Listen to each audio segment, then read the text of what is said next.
สบายดีสวัสดีครับพ่อแม่พี่น้องสู่ทุกคนเด้อที่ติดตามรับชมบ่าวกล้องพี่น้องมื้อนี้บ่าวกล้องมาย้ายเบี้ยยางพี่น้องเอ้ยย้ายเบี้ยยางเพราะว่ามันทีกันหลายพี่น้องมันนั่นใหญ่เนาะเพราะว่าบ่าวกล้องก็เลยขยายออกให้มันเหลือร่องละ2ถุงพี่น้องนี่คือแนวนี้เฮ็ดร่องละ2ถุงเพื่อให้มัน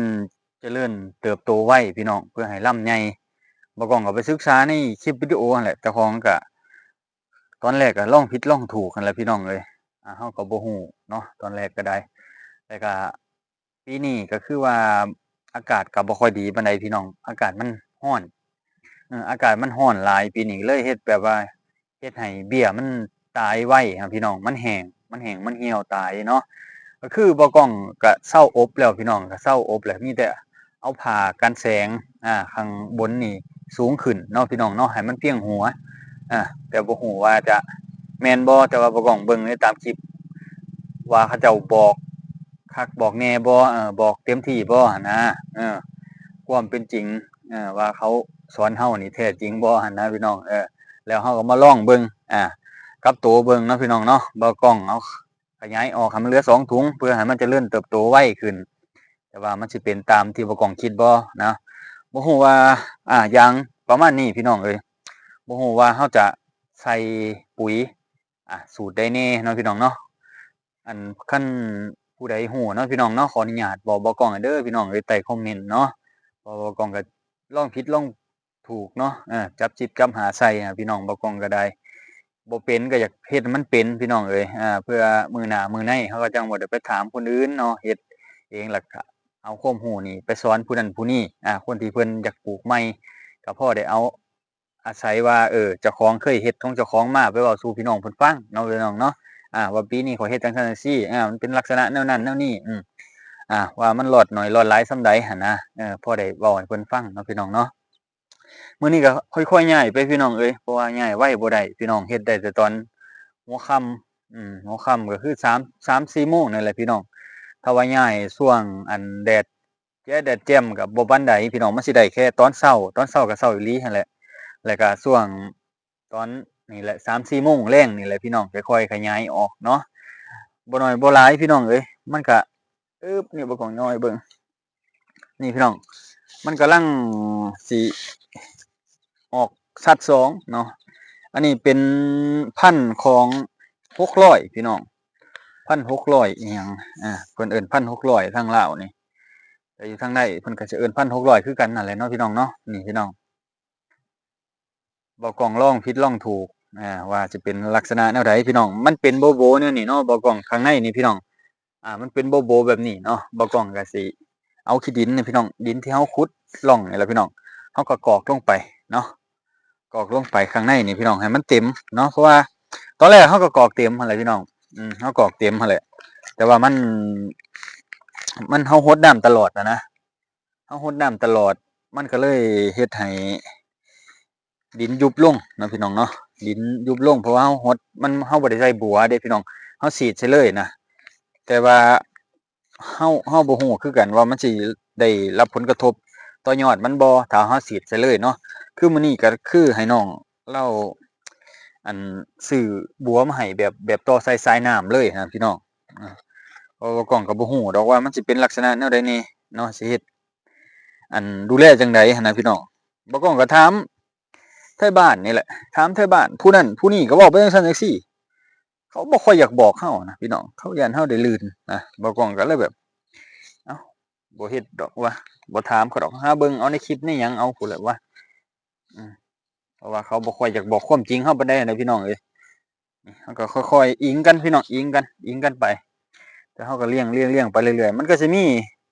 ต้นน้อยต้นใหญ่ครับพี่น้อง แต่ว่ามันเป็นลำน้อยแห้งนะพี่น้องลำน้อยแล้วก็ตาบ่ค่อยสมบูรณ์ปานใดตามันบ่ค่อยเขียวพี่น้องเอ้ยตอนเขาติดนะก็คือบ่กล้องนี่สร้างมาออนไลน์ครับพี่น้องสร้างมาออนไลน์สร้างมาพันต้นพี่น้องเอ้ยสร้างมาพันต้นตอนแรกก็ตายไปละ50ต้นมือเสียบนะพี่น้องตามันบ่สมบูรณ์ตามันดำเขาตัดดนพี่น้องเขาเอามาขึ้นเพราะเขาขายออนไลน์เนาะเขาขายออนไลน์เฮาก็บ่ฮู้ เฮาก็ลองผิดลองถูกไปตั้งแต่ตอนนั้นแหละพี่น้องเอ้ยก็ลองเบิ่งว่า มันสิออกมาเป็นลักษณะแนวใดแต่ว่าอันนี้เฮาก็เฮ็ดไปพี่น้องเอ้ยเพราะว่าปีหน้านี่เฮาก็แก้มือใหม่พี่น้องเอ้ยสิเอาบ่หลายดอกบัดนั้นเอาประมาณ500พี่น้องเพราะปีหน้าบ่ากล้องไปเฮ็ดงานเนาะมีอีพ่อเราเฮ็ดกับอีแม่บ่เฒ่าแม่เฒ่าเฮ็ดบ่ากล้องก็สิไปหาเฮ็ดงานเพราะว่าสิได้ต่อยอดกันพี่น้องพอได้จ้างเขาเจ้าตัดหญ้าตัดยุงให้เนาะเพราะว่าถ้าเฮาอยู่บ้านนี่เฮาสิเฮ็ดแต่อันนี้น่ะบ่ได้เฮาบ่มีต้นทุนบ่มีเงินกินนะพี่น้องมันจะยากแบบนี้ถ้าเฮาอยู่บ้านนะพี่น้องบ่ฮู้ว่ามันอันงามบ่นี่พี่น้องที่พี่น้องเห็นนี่เนาะยางบ่กล้องนี่งามบ่อนออก2สัดก็มีถ้าว่าต้นใหญ่แน่ก็ลำใหญ่ลำอวบเนาะพี่น้องเนาะถ้าว่าต้นน้อยแล้วก็โบเบแนวนี้คือมันจักสิว่าจังได๋มันบ่ค่อยสมบูรณ์ปานใดซะบ่กล้องเบิ่งเนาะมันขาดคือว่ามันขาดขี้ดินนี่พี่น้องขี้ดินมันบ่ถึงรากก็อยู่เทิงพี่บ่กล้องซื้อมาแบบแบบตาเขียวพี่น้องแบบเฮามาซ้ำถุงเอาเองเนาะซ้ำถุงเอาเองคนที่เขาเจ้าสั่งมาดิ่งมานะพี่น้องแต่ว่ามันเขาเพาะมิดใส่ถุงแล้วก็อันติดตาเลยแหละพี่น้องแล้วก็ตัดล่ำทั้งเทิงเลยตัดล่ำทั้งเทิงออกตามันก็งามบัดตอนนี้แล้วมันมีหากแล้วมันก็ติดเร็วพี่น้องโอกาสสิตายน่ะยากพี่น้องบ่ค่อยมีความสุ่มเสี่ยงปานใดเนาะพี่น้องนอกจากเฮาสิให้น้ำให้ปุ๋ยถูกบ่เท่านั้นพี่น้องเอ้ยบ่กล้องก็บ่ฮู้ว่าสิใช้สูตรใดปุ๋ยก็ได้มื้อน่ะลองสูตร15มาลองใส่เบิ่งเนาะประมาณโลนึงพี่น้องเพราะว่าบ่กล้องก็หยอดใส่ประมาณ5-6เม็ดพี่น้องต่อหลุมหนึ่งต่อถุงหนึ่งนะต่อถุงหนึ่งบ่ฮู้ว่าถูกหรือผิดเนาะพี่น้องเนาะก็เฮ็ดไปก็คือว่ามีผลดีขึ้นก็คือว่าเขียวขึ้นจะมีพันธุ์600นี่จะนั่นใหญ่แหน่จักหน่อยพี่น้อง600นี่จะนั่นใหญ่มันเป็นต้นน้อยๆลำบ่ค่อยสมบูรณ์เนาะลำบ่ค่อยสมบูรณ์ลำมันอยากมันแย่งอาหารกันบ่พี่น้องหรือเจ้าใดมันเบียดกันบ่เนาะมันลำมันอยากรีบเล็กนะพี่น้องมันรีบเนาะตัวนี้กำลัง2สัตว์พี่น้อง2สัตว์ก็คือว่าต้นบ่ทันใหญ่ปานใดผู้ใดพี่น้องปีนี้คันปลูกอะผู้ใดใกล้ๆลงหน้าผู้ใดเนาะฝนมันบ่ค่อยตกพี่น้องบ่ป้องก็ค่อยๆเลี้ยงไปพี่น้องเอ้ยคอยบำรุงไปก็สิฉีดปุ๋ยอันเร่งใบพี่น้องแล้วก็เขาเจ้าเอิ้นปุ๋ยชีวภาพบ่ที่เขาเจ้าปุ๋ยหมักเขาเจ้านำพี่น้องปุ๋ยหมักชีวภาพแล้วก็ผสมกับยาเร่งหมากเร่งหน่วยเร่งใบนะพี่น้องผสมไปนี่ของกะหล่ำเลี้ยงแบบนี้แหละพี่น้องเลี้ยงแบบเลี้ยงมันสิไปทิศทั้งทิศตะวันออกทิศตะวันออกจะไปอยู่ข้างบนแต่ว่าแดดเฮาบ่ได้อวยหน้าแบบตรงเลยนะพี่น้องเฮาจะเฮ็ดบังกับตะวันนะพี่น้องตอนเช้านะตะวันมันจะขึ้นทางนั้นนะทิศตะวันออกเนาะพี่น้องเนาะตะวันออกนะทางไทยตะวันออกทางลาวตะวันขึ้นเนาะพี่น้องเนาะทางตะวันขึ้นนะเฮาเฮ็ดนะพี่น้องนี่เฮาใส่กับประมาณนี้แหละพี่น้องเอ้ยมันก็มีต้นน้อยต้นใหญ่ก็สิค่อยแซมๆกันไปแหละพี่น้องบะเอาเพราะว่าถ้าเฮาใส่แบบตัวน้อยก็คือตัวน้อยเบิดมันช้าเพื่อเฮาสิได้เลือกอีกคือช่วงนี้น่ะบ่กล้องแล้วเวียกจากสวนก็คือเฮาปลูกมันแล้วเนาะพี่น้องเนาะปลูกมันแล้วคือทางไร่แล้วก็เลยได้มีเวลามาเฮ็ดในจุดๆนี้เนาะพี่น้องเนาะก็ค่อยๆเฮ็ดไปเพราะว่าเฮ็ดแล้วเทื่อเดียวมันเฮ็ดบ่ได้เนาะพี่น้องเนาะเฮาค่อยเฮ็ดไปพี่น้องเอ้ยเพราะว่าแต่ละมื้อก็บ่แม่นว่าเวียกอย่างเดียวเนาะมีหลายๆอย่างพี่น้องเอ้ยการที่เฮาอยู่บ้านมีแต่เวียกบ่มีเงินเนาะนี่แหละพี่น้องเอ้ยมันจะมี1,600แล้วก็1,251พี่น้องทั้งนี้251เดี๋ยวบ่กล้องเอามาให้เบิ่งเนาะ251อึ๊บ251นี่พี่น้อง251ก็คล้ายๆกันนั่นแหละพี่น้องเรียงติดกันเนาะ251มันเป็นต้นน้อยนะพี่น้องแต่บ่กล้องบ่ฮู้ว่าซื้อมาถูกบ่สายพันธุ์นี่ยันเขาโกงยันเขาโกงสายพันธุ์เฮาที่เฮาสั่งนะมันยันมันบ่ตรงปกกับสายพันธุ์ที่เฮาต้องการนะพี่น้องเอ้ยบ่กล้องคิดว่านะที่เฮาซื้อมานี่แต่ว่าบ่กล้องเข้าไปเบิ่งเช็กเบิ่งว่า1,600 1,251มันแตกต่างกันแนวใดเนาะ ถ้าบ่กล้องเขาไปเบิ่งเนาะ251มันจะเป็นตาตาเขียวตาใสเนาะแต่ว่าอัน1,600นี่จะเป็นลายๆก้านๆเนาะเป็นลายๆก้านๆนี่แหละประมาณนี้เป็นเกล็ดเนาะตามันแม่นบ่พี่น้องอันนี้ก็คือหาข้อมูลมาจากออนไลน์นี่แหละที่เพิ่นพากันถ่ายแล้วก็ให้คำแนะนำมาบ่กล้องถามที่บ่กล้องซื้อมานี่เขาเจ้าก็บ่ค่อยให้ข้อมูลเต็มร้อยปานใดพี่น้องเอ้ยเขาเจ้าบ่ให้ข้อมูลเต็มร้อยปานใดบ่กล้องก็เลยบ่ลำลิลำไรลองหาเฮ็ดเองเบิ่งว่าลองผิดลองถูกตายก็ให้มันตายไปนำเฮานี่ว่านี่แหละความเฮาอยากได้พี่น้องเอ้ยลองเฮ็ดไปเรื่อยๆพี่น้องเอ้ยก็สิมีตัวน้อยนำตัวน้อยก็อยู่ฝั่งข้างหลังบ่กล้องนี่ต้นน้อยพี่น้องที่ว่ามันกำลังออกนะพี่น้องกำลังโป่งตาพวกนี้นะได้2ซัดก็มีเนาะพี่น้องนะแล้วก็กำลังสิแตกยอดขึ้นเพราะว่าฝนมันปะโดนแห้งถ้าว่าฝนตกน้ำแน่น่ะมันก็สิพอได้อยู่พี่น้องอันนี้นะบ่กล้องรดน้ำบ่ค่อยได้นะพี่น้องรดน้ำมันบ่ค่อยได้ปานใดเนาะแล้วก็แดดมันหัดช่วงหนึ่งเด้อพี่น้องช่วงเดือนก่อนเนี่ยช่วงเดือนมีนาเมษานี่คือคักแห้งเนาะคือแน่นอันตันเลยเนาะแดดนะแดดขึ้นมาหน่อยหนึงแล้วก็ตายขึ้นมาหน่อยหนึงแล้วก็ตายโอ้ยนี่บ่กล้องเก็บกองไว้แถวข้างๆนี่เห็นบ่พี่น้องแนมไปทุ่งดำๆนี่เรื่องข้างๆนี่แม่นเบิดเลยคือเก็บถิ่มเบิดเลยนะบ่กล้องเลือกออกมาคือตายเบิดเลยเนาะ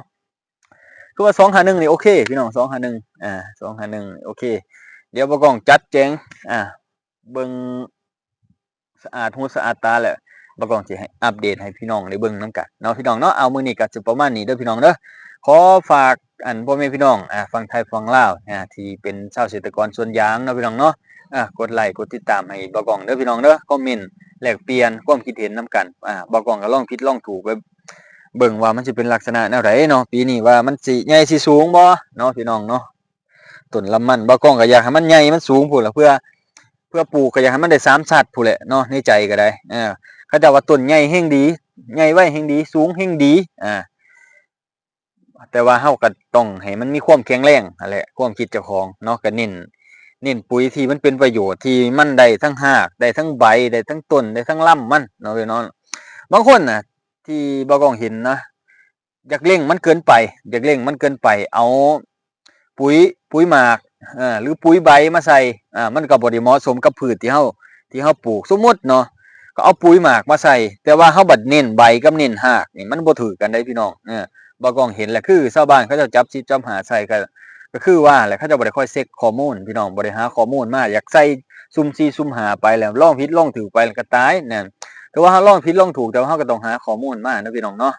อันนี้ก็คือความคิดเห็นของบ่กล้องก็ลองเฮ็ดเบิ่งของเจ้าของนี่แหละเนาะว่ามันสิเป็นลักษณะแนวใดเฮาก็บ่ฮู้คือกันเนาะพี่น้องเนาะแต่ว่าเฮาก็ลองเบิ่งว่ามันเป็นแนวใดก็ได้ฮู้แล้วปีนี้นะได้ฮู้ว่า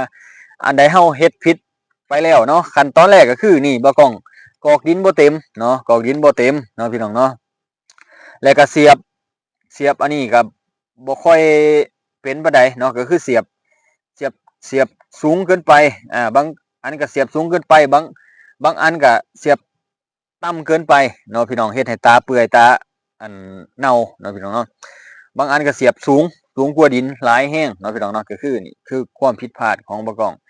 แล้วก็นี่ก็คือเฮ็ดผ้ากันแสงต่ำโพดเนาะพี่น้องเนาะผ้ากันแสงกันแดดกันฝนนี่คือต่ำโพดแล้วการอบก็คือโอเคอยู่การอบคือบ่กล้องก็คือเอาผ้าคุณภาพดีเลยแหละมาใส่เนาะพี่น้องเนาะอาเอาปีนี้ก็สิประมาณนี้แหละพี่น้องลองผิดลองถูกไปเนาะว่ามันเป็นแนวใดก็คือฮู้ไปแล้วปีนี้ก็ขอบคุณเนาะโลกออนไลน์ผู้เชี่ยวชาญบ่กล้องก็เบิ่งมาและผู้เขาเจ้ามีความรู้เนาะเฮาก็ไปศึกษาในจุดๆนั้นเพิ่นบอกเพิ่นหยังเฮาก็ค่อยๆเฮ็ดไปเอาพี่น้องก็ประมาณนี้เนาะพี่น้องเนาะขอบใจหลายๆขอบคุณหลายๆครับพี่น้องทั้งฝั่งไทยฝั่งลาวชาวเกษตรกรส่วนยางแล้วก็วิถีชีวิตคนลาวเฮาที่อาศัยอยู่ไทยหรือคนไทยอยู่ต่างประเทศคนลาวอยู่ต่างประเทศที่ไปทำมาหากินเนาะพี่น้องเนาะก็หาเงินมาหาค่ำมาอยู่ซ่านอยู่บ้านอยู่เมืองเฮาบั้นปลายชีวิตก็คือนี่แนวนี้แหละบ่กล้องก็รองรับไว้บั้นปลายชีวิตหลังจากที่เมื่อยจากเฮ็ดเวียกเฮ็ดงานมาเทื่อกลับบ้านมาได้มาอยู่ลักษณะแบบนี้มาเบิ่งโอ้ต้นยางที่เจ้าของเฮ็ดไปเนาะที่เจ้าของลงทุนไปให้ญาติพี่น้องให้ลูกให้หลานได้อยู่ได้เช้าได้อยู่ได้กินก็อยู่แบบนี้ล่ะพี่น้องเอ้ยเอ้าประมาณนี้นะพี่น้องเนาะขอบคุณหลายๆครับ